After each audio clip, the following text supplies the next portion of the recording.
Suddenly we saw and we heard an explosion.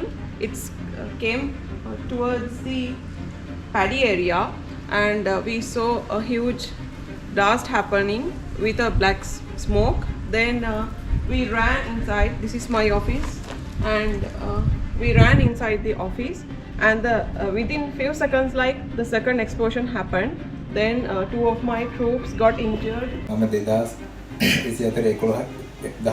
දහවෙනි මාසේ 11 වෙනිදා තුවාල වුණා. ඒ තුවාල වෙලා UN එකේ හොස්පිටල් එකට ගෙනාවා. ඊට පස්සේ ඒකෙන් වැඩිදුර ප්‍රතිකාර වලට ටියර් වල හොස්පිටල් අරන් ගියා. අරන් ගිහලා ඒකේ දවස් 7ක් ප්‍රතිකාර ලබා ගත්තා. ඊට පස්සේ නැවත ඇවිල්ලා UN එකේ රෝහලේ දැන් මම ප්‍රතිකාර ලබනවා.